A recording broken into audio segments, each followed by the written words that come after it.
but we can discuss E3 2019, Square Enix, and Ubisoft. So, Square Enix happened. I'm sorry, Ubisoft was first. And they did an orchestra, and they were like basically copying what they did with God of War, basically, but with an extremely subpar game. What you call it? Assassin's Creed 3. So yeah, that was gonna happen. My general impressions of Ubisoft were, okay, whatever. They showed off some games that I was impressed with. They showed off some games I didn't care about. And Ubisoft just felt like everything they showed, I had to fast forward through, or they spent a lot of time on every single thing they showed, which usually I'm okay with. But they just took their time on everything, and thank goodness I watched this after work and not during it, because I'd have been bored out of my mind. So I fast forwarded through some stuff. I liked a lot of their stuff. You're going to get more on this tomorrow night when I talk about the whole conference with David and Nick, and we're going to talk about everything. So you won't even get my Nintendo impressions until all the way to the end of tomorrow's video when I talk to Nick and David live on YouTube tomorrow night at like 7:30, depending on when they could come on, and if I can capture them on my computer, which I should be able to. We're going to use Google Chat and see what happens. It's going to be weird. Oh yeah, this thing. So yeah, it's going to be strange. They're going to be outputting through my whatever, doesn't matter. Point is that Ubisoft, Square Enix happens.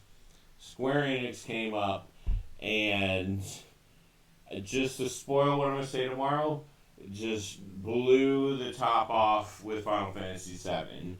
They didn't wait till the end, just right at the beginning, boom, blew you away. To kind of spoil yet again, it feels like they were pretty consistent, pretty much through. Like, unlike Ubisoft, that just was like, here is a bunch of information and a bunch of filler about this one game.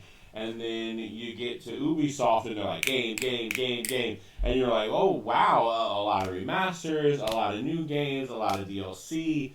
It was just more interesting to me what Square did compared to Ubisoft. And it was just like, and I was more tired watching Square Enix. But I was on the screen. I didn't fast forward as much whenever I was watching Square, even though I fast forward and watch Ubisoft, like, I don't care about this game or that game. This one, I'm like, every single game, I was like, I want to know more. I want to know what's going on. And I will give you my opinion of Avengers tomorrow night. But I have some feelings. This has been the most surprising E3 for negative reasons. This has been my most surprising E3 because I thought it was certain games I didn't care about, I care about, and certain games I thought I'd care about, I just like, never mind. I was wrong. I was wrong about those games, and I will definitely go into that. And kind of spoil, I think Square Enix is kind of winning right now, but we really have to see what Nintendo is going to put out tomorrow night.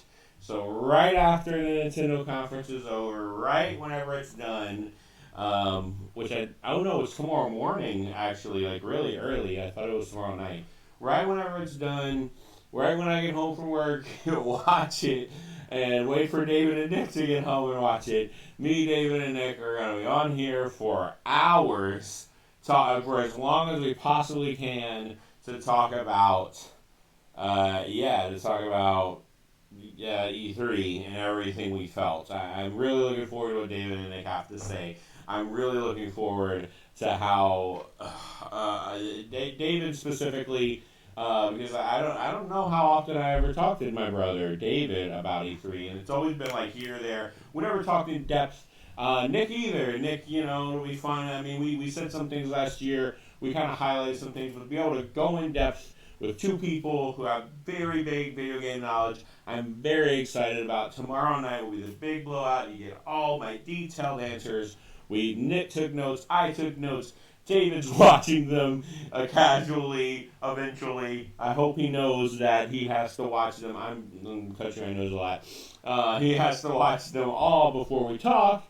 So I hope David. I might have to text him. Actually, I might do it while streaming. Hey, yo, David, I need you to watch all the conferences before tomorrow, so that you're prepared. But Square was definitely better than Ubisoft. Ubisoft should have had something else, or just really took their time. I took a lot of notes on Ubisoft. A lot of them are jokes.